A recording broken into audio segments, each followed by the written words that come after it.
네, 토마토 투자클럽의 김동현 전문가 모시고 이야기 나눠보겠습니다. 전문가님 안녕하세요. 네, 안녕하세요. 네, 지난주 정말 기억하기 싫을 정도로 너무 힘들었는데 그래도 주 후반에 조금 금요일장 같은 경우는 추가 하락은 좀 진정되는 모습이었어가지고 과연 지금 시장에서 보내고 있는 시그널 어떻다고 보세요? 네, 제가 지난주 이 시간에 이렇게 말씀드렸는데 이번 주 한 주는 버텨야 될 것 같다. 왜냐하면 이제 지난주 금요일 날 이제 CPI 쇼크가 나오면서 스케줄 자체가 완전히 다 얽혀버렸죠. 0.5, 0.5 그리고 9월은 0.25 내지는 중단할 수도 있다 이런 스탠스에서 0.75 뭐 사실 여전히 7월 달도 0.75 열려 있습니다. 그러니까 한 두 번의 회의 한 석 달 기준으로 금리 예상치가 1%씩 이렇게 바뀌는 것은 어마어마한 변동성이기 때문에 그에 대한 반응을 저는 이제 지난주 프라이싱 했다고 보고 있고요. 그리고 이제 FOMC 앞서 우리 앵커님께서 주셨던 이번 주 코멘트는 저는 별로 중요하지 않을 수 있다고 봐요. 왜냐하면은 지난 점도표가 나왔잖아요. 점도표 그러니까 3, 6, 9, 12월 회의에는 점도표가 나오거든요. 그러니까 여기서 이제 연말 목표 금리나 이런 부분들이 이제 불확실성이 좀 제거가 돼 있기 때문에 현재 점도표상으로 연말까지 1.75까지 더 올릴 수 있습니다. 그러면 이제 시장에서는 다음 달 0.75 그 다음 회의 0.5, 4번 남았으니까 0.5, 0.5 가든지 0.5, 25, 25 이렇게 가든지 뭐 이런 정도로 혹은 0.5 세 번 하고 한 번 0.25 하고 이런 정도로 이제 시장은 이제 인식한 거거든요. 그리고 그 목요일 이후에 금요일 날 한번 해외 시장이 목요일 날 밤에 더 많이 떨어진 이유는 스위스에서의 금리 인상이었어요. 깜짝 금리 그리고 인상이 있었죠. 하필 그날 BOJ 회의가 있었기 때문에 저는 시장이 지금은 이런 상황인 것 같아요.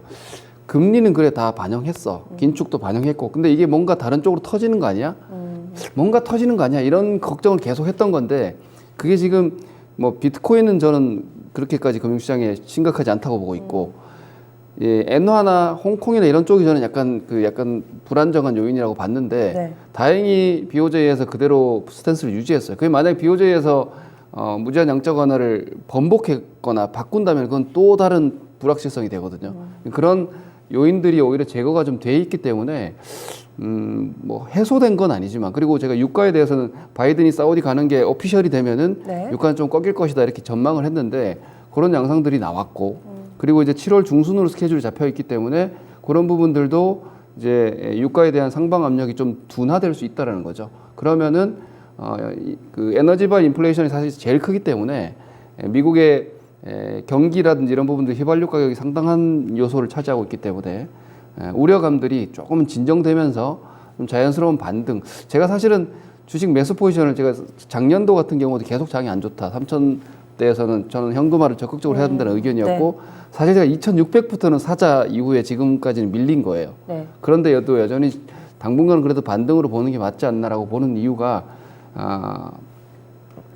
그 우리가 재작년 1월 달에 좋을 때 계속 좋을 거라고 여러분들이 기대하셨다가 큰 코 다친 거죠. 지금도 마찬가지예요. 경제학의 원론은 경제 활동 참여자들이 최선의 선택을 한다 이거든요. 그러니까 지금의 상황에서도 소비를 줄이고 그래서 경기 우려가 있는 것이고 이런 부분들이 지금 반영되어 있기 때문에 저는 이 차트 잠깐 보시면은 이게 나스닥 지수인데요. 사실 그 주가가 충분히 떨어진 상황에서 하방 슈팅 구간까지 좀 들어왔어요. 그러니까 전저점이 깨졌죠, 지금. 네. 그 지수대가 지금 11,100포인트인데 나스닥 기준으로 현재 지수 기준으로 한 2% 정도 올라가야 됩니다.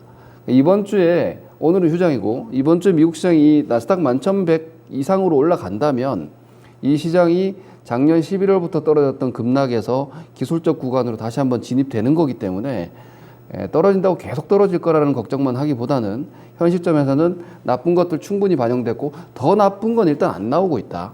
그리고 크립토 시장 쪽에서 이따 말씀드리겠지만 충분한 그 디레버리징 마진콜이 진행되고 있거든요. 그런 부분들로 보면 현재 구간에서 나타날 수 있는 최악은 일단 좀 지나지 않았나. 만약에 다음 위기가 온다면은 그건 한 9월 전후가 아니겠느냐. 제가 계속 9월을 강조드리는 이유는 QT가 강화되기 때문에 그 시점 정도까지는 좀 시간을 얻지 않을까. 여전히 저는 결론적으로 그런 포지션을 좀 가지고 있습니다. 네. 그래서 결국에는 시장에서 보내는 마켓 시그널은 추가 하락 시그널은 없다라는 말씀이신 거죠? 네, 저는 그렇게 보고 있고요. 네. 앞서 말씀드렸던 점도표 잠깐 한번 제가 지난 그 명의복귀 시간에 보여드린 그림인데 점도표를 네. 보시면은 이게 이제 그 제일 좌측에 2022년 연말 목표 금리인데 이게 지금 3.25에서 3.5 사이가 평균치거든요. 그러니까 상당 금리 3.5입니다. 그리고 이번 회의가 1.75가 됐죠. 그러니까 남아 있는 올해 상승치가 1.75가 더 남아요. 그래서 아까 말씀드린 이 정도를 지금 주가에 반영한 겁니다. 그래서 뭐 코멘트는 이걸 근거해서 나올 수밖에 없어요. 그리고 중립금리 제일 오른쪽에 있는 중립금리는 2.5%인 걸 보여주죠. 그럼 지금 분명히 그 포지션 중립금리 이상이니까 긴축이 맞아요.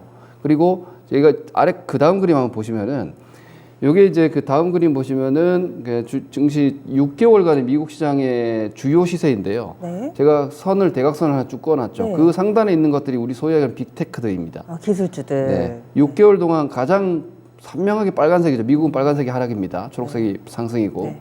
그리고 우측에 보시면은 에너지 쪽이 뭐 독야청청 파란색입니다. 네. 이걸 보면 그동안의 시세를 볼 수 있는데 그 아래 그림을 한번 보시죠. 다음 그림을 보시면은 이게 이제 지난주 시세거든요. 지난주 시세 보면은 요 대각선 즉 빅테크 쪽의 빨간색 속도의 농도가 좀 짙어졌죠. 옅어졌죠. 네. 이 말은 금리에 대한 스트레스가 빅테크 쪽은 좀 완화되고 있다는 것이고, 그리고 오히려 보시면은 요 제가 노란색으로 체크해 놓은 것들이 좌측부터 반도체 그리고 산업재 에너지입니다. 경기 민감들이죠. 경기 민감 섹터가 오히려 하락폭이 커졌다는 것은 금리에 대한 긴축 스탠스에서 경기에 대한 우려로 좀 시장에 대한 그 민감도가 좀 넘어가고 있다. 이렇게 판단을 하셔야 되기 때문에 이 경기는 사실 지금부터 시작해서 막 나빠지는 게 아닙니다. 나빠지지 않을까, 나빠질 걸 우려한다. 이걸 주가에 반영을 했다면 이게 이제 확실하게 나빠지는지 아닌지에 대한 확인은 다음 실적 뭐 이런 부분들 확인돼야 되기 때문에 7월 달에 이제 미국 기업들이 2분기 실적들이 나오죠. 이런 7, 8월의 공백기 그리고 9월에 QT를 앞두고 6월 중순부터 한 7월 정도까지 시간 여유가 좀 있지 않나. 이런 점에서는 저는 지금 노출된 것들은 많이 반영됐다 이렇게 보고 있고요. 그리고 다음 그림 한번 보시면은 미국 채금리가 지금 3.2%까지 올라 있는데 이게 18년도 상단이 3.2% 정도가 됩니다. 저 왼쪽에 네. 저기가 이제 QT 했던 구간이고 고강도 긴축을 했던 구간이죠. 다음 그림 보시면 그때 금리가 어느 수준이었는지 한번 보시겠습니다. 18년도 12월 달에 2.5%였습니다. 기준금리가. 그리고 지금 1.75까지 그 당시보다 상당히 가파르게 올라가고 있는 거죠. 이 충격을 지금 받고 있는 것인데 여기서 이제 그 당시에 그리고 나서 경기가 못 따라와줘서 긴축을 따라오지 못해서 다시 또 금리를 내렸어요. 완화를 간 거죠. 이번에 과연 어떻게 될지도 이제 내년 보면 또 가늠이 되는데 점도표상으로는 내년까지는 미세하게 한 번 더 올리고 내후년부터는 내리는 걸로 예상합니다. 중립금 이상이니까. 그래서 지금은 그 긴축 우려는 최대 피크가 좀 지나지 않았나, 우려감이. 저는 일단 그렇게 여전히 보고 있고요. 그리고 제가 그 불안정한 요인 중에 하나라고 보여드렸던, 왜냐하면 이런 구간에서는 다음 그림 보시면 불안정한 요인을 경계하는 겁니다. 거기서 사고가 터지면 새로운 국면이 되니까. 그게 이제 아까 제가 늘 그 크립토 가상자산과 하이힐드 스프레드를 말씀드리고 있는데, 제가 하이힐드 스프레드 지난주에 5%를 언급드렸는데, 좀 자세하게 과거 상황들을 살펴보니 5%가 아니라 7.5 정도가 돼야지 이쪽에서 문제인 것 같아요. 그러니까 5%부터는 이제 좀 높다라고 보는 게 맞는 것 같고, 여기 보시면 아래쪽 파란색 선이 5%고 위에 붉은색 선이 한 7.5 정도 되거든요.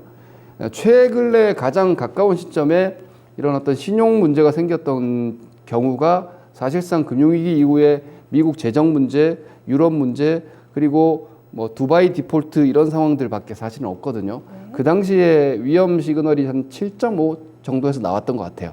예. 그리고 지금 5%는 2018, 19년도에도 사실 5%대까지 갔다가 별 문제는 없었습니다.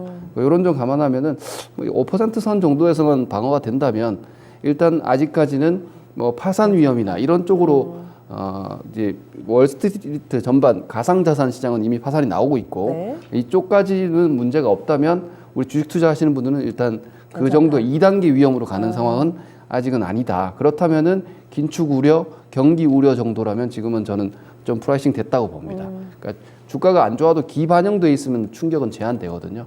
그래서 반등을 한번 보자는 거고. 그리고 다음 그림 보시면 요거 아침 상황은 좀 달라진 것 같은데 여기가 이제 가상자산인데요. 제가 이전에 스테이블 코인 문제는 이제는 뭐 크게 문제 없는 것 같아요.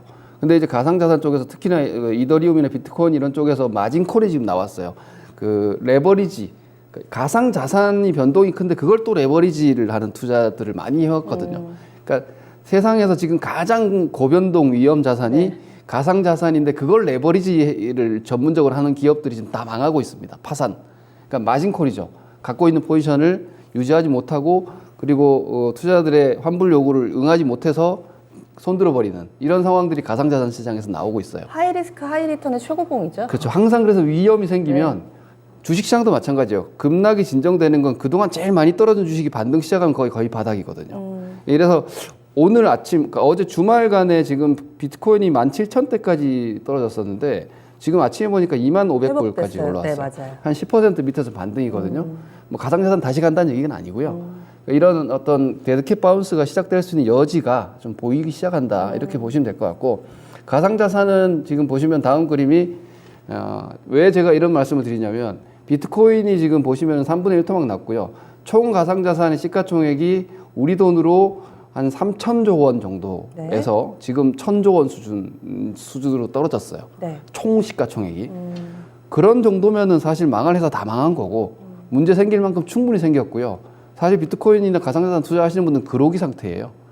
그래서 이 상황이 가장 취약한 부분이 이 정도로 일단 마무리되는 게 아닌가. 나중에 좀 더 떨어질지는 모르겠지만 일단 퍼펙트 스톰 수준의 이런 충격은 이 정도면 거의 다 나오지 않았나라고 보이고 그 다음 그림은 이제 금융위기 당시에 미국 금융주들의 주가 움직임인데요. 그러니까 위에가 제일 상단이 S&P 500, 그 다음 골드만삭스, 그 다음 뱅크 오브 아메리카입니다.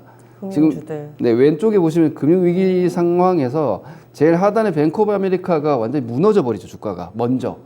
이게 이제 금융위기 상황을 시장이 인지한 겁니다. 금융위기라는 거는 거래 상대방의 위험이죠. 내가 돈 맡겨놓은 은행이 내 돈 못 줄 수 있다. 이 제일 무서운 거 아닙니까? 시스템 붕괴. 그렇죠. 지금 전혀 그런 상황은 아니라는 거죠. 그리고 뭐 골드만삭스 투자은행 역시 마찬가지고 그냥 시장이 떨어지니까 떨어지는 정도고 경기가 둔화되니까 좀 떨어지는 정도지 뭔가 가상자산 때문에 이 실질 금융시장이 뭐 붕괴된다거나 이런 시그널이 전혀 아닙니다. 그래서 가상자산이 반등은 오히려 시그널을 줄 것 같고 네. 그 급락이 제일 취약한 부분의 데미지였는데 이게 금융시장까지는 안 왔다. 이게 맞는 것 같습니다. 최악의 시나리오까지 가지는 않는다라는 근거들을 여러 가지로 좀 제시를 해주셨는데 그럼 오늘 놓쳐서는 안 될 마켓 시그널 어떤 게 있을까요? 네, 일단 뭐 이번 주 일정은 사실 크게 중요성은 없을 것 같고요. 네. 금일로 보면 일단 외국인들 지난 주말에 외국인들이 선물 매수, 콜옵션 매수를 조금 했다가 주말에 살짝 변동성을 줄여놓고 갔는데 이 부분이 외국인들이 선물 매수 또 콜 쪽에 옵션을 잡는다라면은 외국인들도 단기 포지션은 좀 반등으로 본다. 이렇게 보시면 될 것 같고, 또 유가가 110불 이하가 떨어진다면은 완전히 시그널이 나오는 것 같아요. 인플레이션 피크아웃이 일단 기본적으로 미국 휘발유 가격 떨어질 거고, 이렇게 되면 우려가 약화될 거거든요. 그러면 지표가 이제 슬슬 다운될 테니까 우리 시장을 제일 괴롭혔던 하이퍼 인플레이션에 대한 우려, 스태그플레이션 우려 이런 게 조금씩 둔화될 수 있겠죠. 다만 경기까지 아직은 뭐 안도감은 주지 못할 거예요. 그렇기 때문에 오히려 최근의 주가 움직임을 보시면은 경기주가 둔한 양상이 당분간은 좀 이어지지 않을까. 그리고 오히려 그 관점을 생각해 본다라면 테크 기업이나 뭐 인터넷 기업이나 이런 쪽이 반등 탄력이 좀 줄 수 있지 않을까. 이런 부분을 좀 보셔야 될 것 같고. 그리고 지난주부터도 계속 말씀드렸죠. 시장보다 지금은 강한 종목 해야 됩니다. 시장보다 많이 떨어진 종목 찾으려고 하지 말고 상대적인 선방이 나오고 있는 종목들 위주로 플레이 하시는 게 좀 맞지 않나 싶습니다. 아직까지 낙폭과대 종목군들을 접근할 때는 아니라고 보시는 거죠? 아니죠. 지수는 어차피 하단이기 때문에 전반적인 저는 리바운딩 전략으로 가는 게 맞다고 보는데 근데 사실 지금 현금 갖고 계신 분들보다는 물려 계신 분들이 많기 때문에 그분들의 경우에는 저는 추가 위험에 대한 대비 내지는 대응은 한번 기회가 다시 한번 있지 않을까라고 보기 때문에 뭐 길면 8월, 짧으면 7월 정도까지 그러니까 제가 하루하루 주식을 뭐 오늘 하루만 하는 게 아니기 때문에 지금은 사실 뒤늦게 던지는 구간은 여전히 아닌 듯하다. 이 위주로 전략을 이해하시면 될 것 같습니다. 예, 알겠습니다.